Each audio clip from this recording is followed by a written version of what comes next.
Right guys, in a follow-up video to one I covered a few weeks back about the guy who claimed he was 15 but actually looked like he was going on 40 has either vanished or the Home Office has taken some action and removed him. Either way, reports are out saying he has vanished from the school after parents complained the guy was clearly not 15 or whatever he claimed to be. An idiot could realistically see that though. The guy looks older than me and I would never pass as 15 or even 20 at this point. The fact that this was even a thing is lunacy and goes to show we have some of the most incompetent imbeciles the world has ever known making important decisions. The Metro and a few others have picked up on it here, so let's see what they had to say about his disappearance. It headlines, pupil said to resemble 40-year-old man has vanished from school, and this is from the 26th of November. Breitbart also reported on it yesterday, which actually brought it to my attention. This was never going to be on the Metro front page, let's be honest.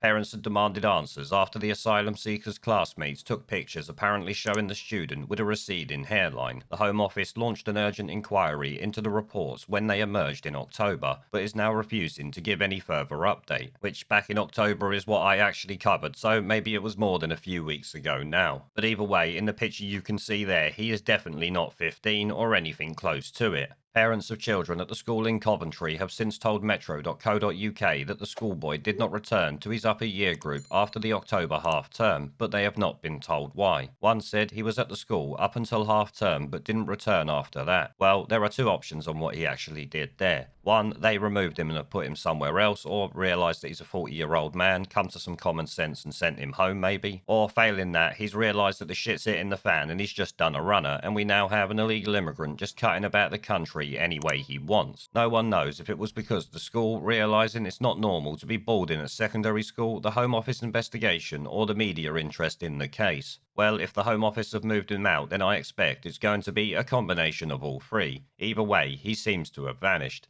The general feeling among parents is that they are bemused and untrusting.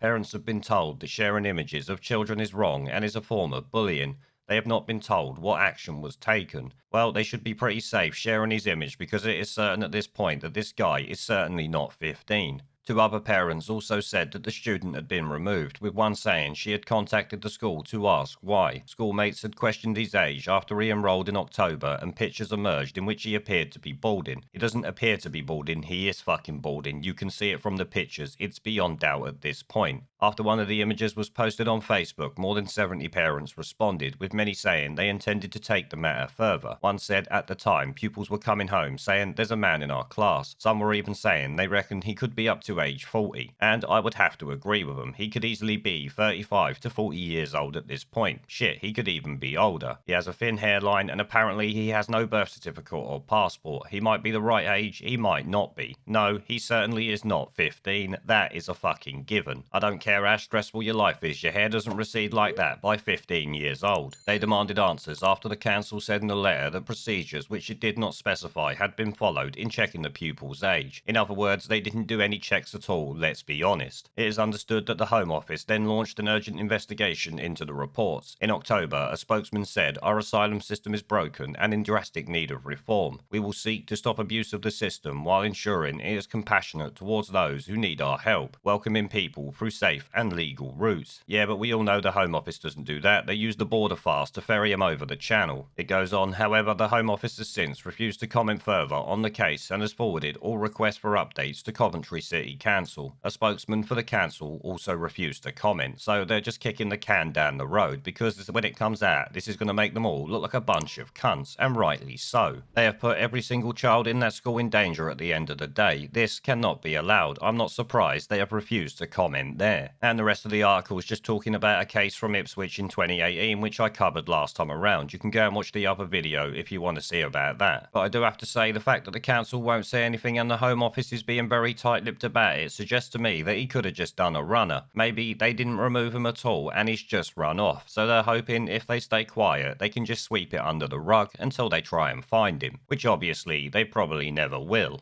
There is a pattern consistent throughout history of oppressed people turning on the oppressors, slaves against their owners, the peasantry against the feudal barons, colonies, Mr. Verhofstadt, against their empires, and that is why Britain is leaving. And it doesn't matter which language you use, we are going and we are glad to be going. We're off.